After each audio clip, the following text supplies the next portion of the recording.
said to the other children, look, is there anything we can do to help these children who'll be going on the train? And they said, I said, look, we've got a big calabash of fruit. I said, do you mind if I give that to the children that travel? Give anything we have. They were really wonderful. They collected every bottle that we had, nearly empty bottle in the compound. And at that time we were getting aid from Caritas. We had powdered milk.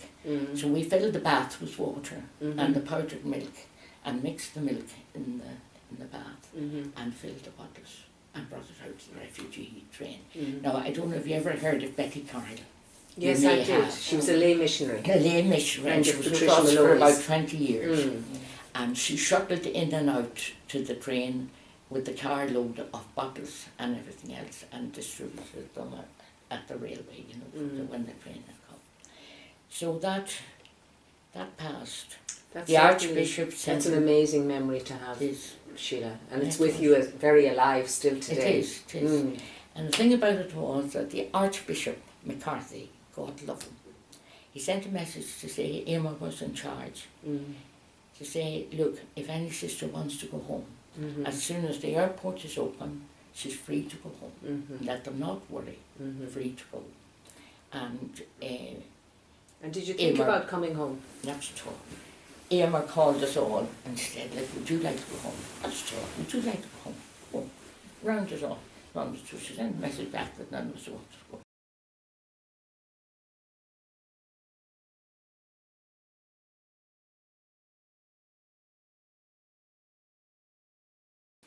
So Sheila, you mentioned there that you were chaplain to the hospice. Tell me something of your experience of that. The chaplain to the hospice was a newly built building, and there was a very, very good staff. There was a Protestant chaplain and I was a Catholic chaplain, and I used to go around and visit the wards where people were. Now there was great love, compassion, understanding for both the patient and the relatives. And I would go around maybe and say a few prayers, would have a wee chat with them, ask them how they were and all that kind of thing. And then I used to play the piano for about an hour for those who would come to the day centre. There would be cancer, what do you call them, patients that would be coming in just for a session. I used to do it 2 days a week, and I did the hospital 3 days. About 2 days a week, and they would be coming in that they'd maybe play bingo or something. I would play music in the background, and they'd have a cup of tea, or they'd be there for a couple of hours, you know. And I actually was there when Lady Diane opened the hospice.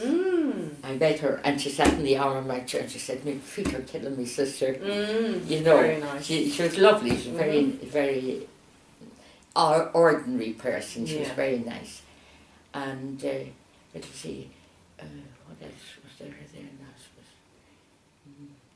We'd have a service, you know, and I used to bring them communion. Anyone that wanted communion, you know, any Catholic that was there, I'd bring them communion. And did you find it rewarding, or I'm just wondering as well, you know, you're with people at a very significant time in their lives as they know that they're moving on and into another phase and death is coming.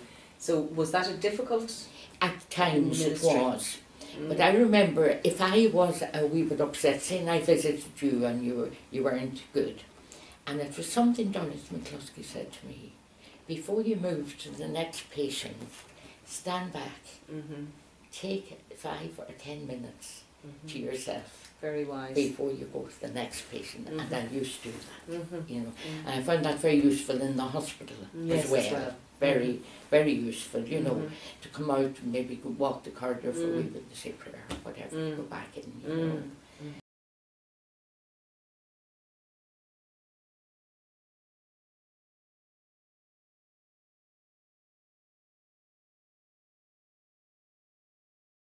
You are who you are. You're welcoming and hospitable and everything. Yeah. Well, anyway, that was it. What was it? I kind of was a companion to Ida. I took her out as long as she could. Every Saturday we went out to Mass, and then we went and had tea, and Coast. And then she did her charity shops and whenever she wanted to go and that kind of thing. And I spent kind of Saturday, but I used to be here quite a bit with her. And the sad thing was that I was going on retreat. And she said to me, Sheila, I'm going to miss you terribly when you're away. I said, you won't. No, you won't. I said, it's only a matter of a couple of days. I said, there's only one thing I want you to do. Be careful, don't fall. So when I was on retreat, she fell. So when I came back immediately. And when I went to the hospital, she was killed trying me, telling me how she fell. That she was in her room, she was sitting in her armchair, she put one foot on the ground, and the next thing was she was on the floor. Luckily, God was good. Mary, who was never downstairs, was in the kitchen and heard the thud. I went in and found her on the floor and called Luke, and then they got her to hospital. You know. So that was one of my sad things, that I wasn't here just at that time. But it was, and I saw her in great pain. Because they gave her physiotherapy, she wasn't able for it. She was screaming, crying, and said, "She'll go on home, I don't want you to see me like this, you know." So when I said, went to the nurse, I said, "Can you do nothing for her? Please do something. Give her something because she's, you know." And anyway, they got the doctor for me because I was crying, you see. And the physiotherapist was there as well and said, "Oh, do you realise her age?" I said, "Yeah, I do realise her age, but can you not do something to help her? Why were you giving her physiotherapy when the poor thing wasn't able for it, you know?" But they said, "We have to do procedure, you know." So anyway, that was it. I do a prayer group. I do, and I have Lexi Divina here in the house every fortnight. And I train readers, you know, and if there's children that are outside the school for First Communion, I take them individually, you know. Right. So Sheila, sometimes when I think of St Louis, and we all hear about Sint Unum and that we may be one and that, so what of that is important to you? Of the whole thing? Yeah. What is important to me, I felt that, let's see, how do I put it? From the word go, I felt very much part of the St Louis Institute, that we may be one. And that first started when I was at school in Kilkeel. And I saw the teachers, the sisters in Kilkeel, were so concerned about every child. Now that came across to me. Every child was so important. Every child was important. And that was why I entered the St Louis. Because everybody was one. Everybody was one. I wanted to be part of that team. I mean, I have two aunts, Notre Dame de Sion, and relatives married in London. No. St Louis was the calling. Yeah, and as you know very well from your experience, Sheila, things are changing and All things the are very time. different now in St Louis than they were, we'll say, when you came 68 years ago, or when you were in Kano, or when you were in Bury, or whatever it was. When you look to the future and think of St Louis in the future, how's that for you? I'm very adaptable to whatever happens.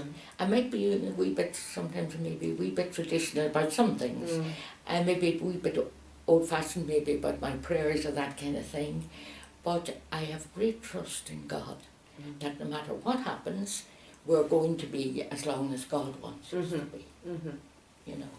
And I find too that a lot of my role in these years is to be prayerful, aware of the presence of God in everybody and in everything that happens, and that the Lord is with us no matter what happens or what changes take place. So we have just to trust and to go with Him and trust fully, not half-heartedly, the whole way. And when we do that, all will be well. Okay, well, that's a beautiful note to finish on, Sheila.